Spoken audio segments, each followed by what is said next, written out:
When I was doing my degree in education, one of the courses that I chose to take was one in school law. And it was the hardest course for me.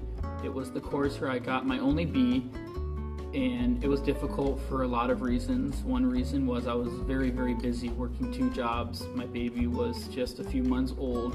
I was studying on the subway, going back and forth from work, which is an hour-and-a-half commute one way.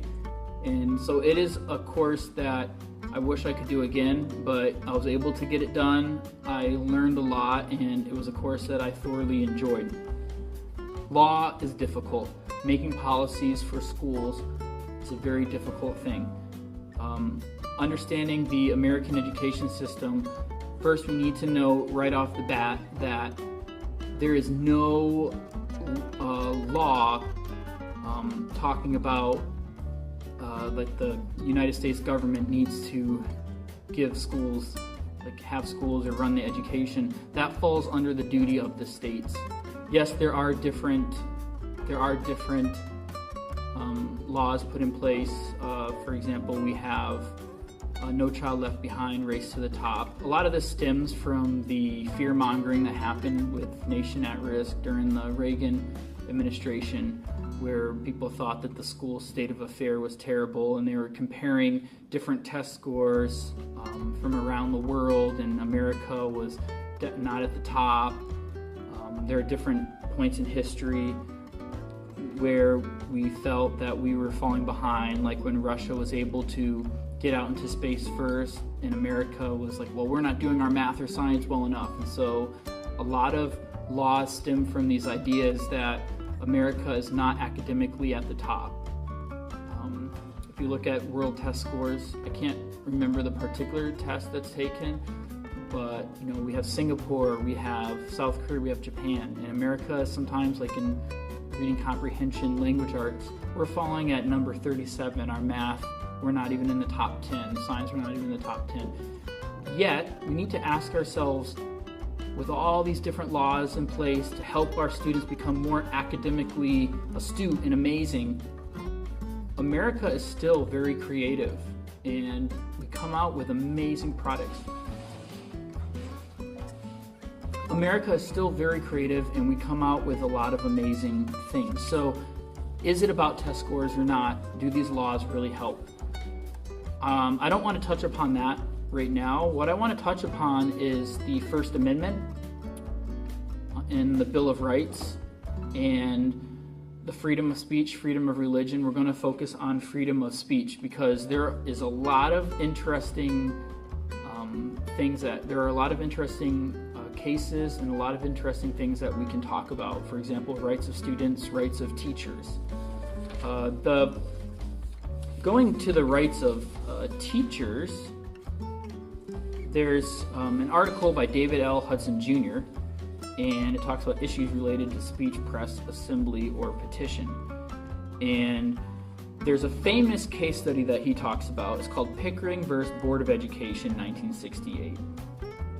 And Pickering, he sent a letter to the editor of a local newspaper, and the letter was criticizing his school, the school board, for allocations of funds. And Pickering sent this letter, and the school board and the school, they let him go. He was an Illinois high school science teacher.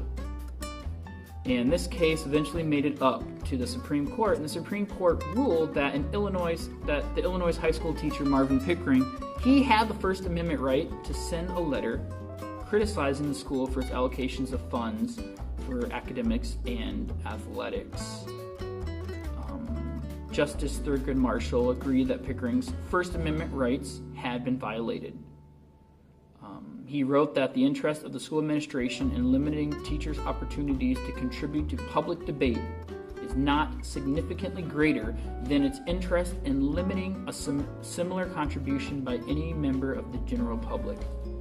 Now, we need to remember that if you're working in a public school, for example, you are a public employee, and your freedom of speech is not the same as even a student or someone not working as a public employee. For example, you're teaching in class, and this falls under the Bill of Rights again.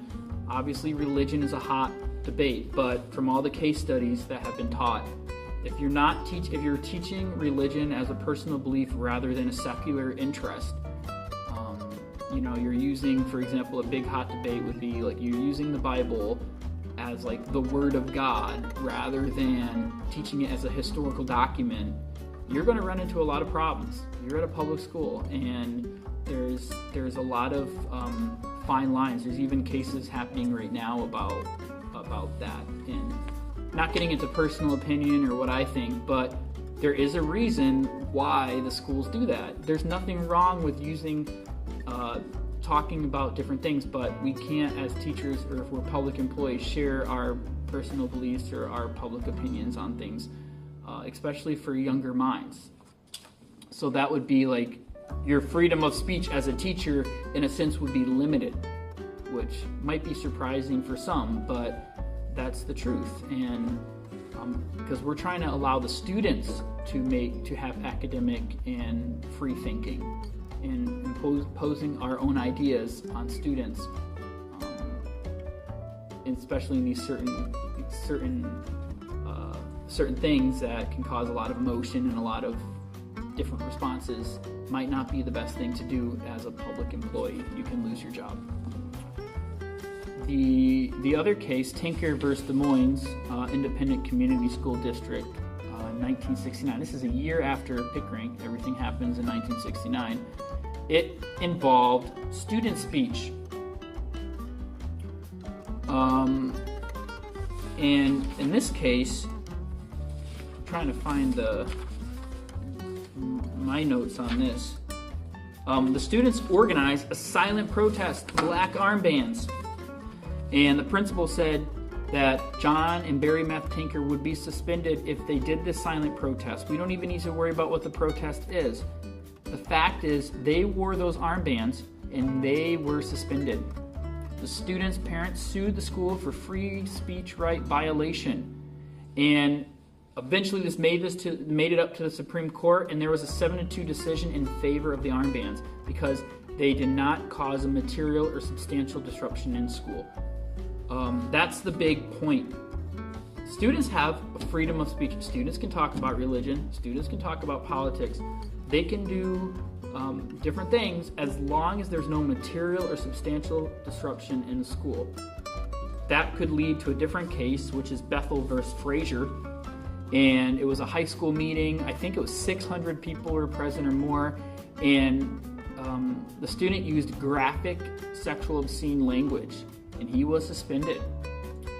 That's freedom of speech, right? You can say what you want in a school. Well, guess what? The parents felt Frazier was not given his freedom of speech rights, his free speech rights. The Supreme Court said obscene language and vulgar language are unacceptable. Wow. But why? Where did they get that idea? Because it caused a material or substantial disruption in school, possibly. That's an interesting case. So, where's my opinion in all this? Like, as a teacher, if you're in a public employee, you're making that conscious decision to do so, and these different things, your rights, in a sense, are changed. And freedom of speech doesn't necessarily mean you can say what you want, especially in that setting. So I don't necessarily have an opinion in this. I think a lot of it stems down to common sense. As a teacher, for example, if you're seeking to push the line, you're probably going to get burnt.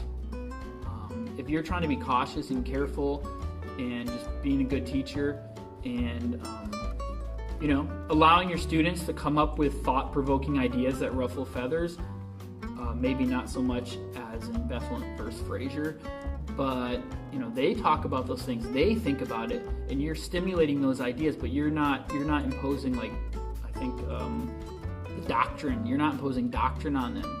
Then you're doing a good job as a teacher because you're allowing your students to think critically.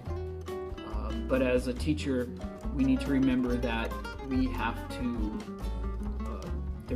There are rights as a teacher, and yes, the law will work for us. But also, as a teacher, we need to remember that the students have free speech as well.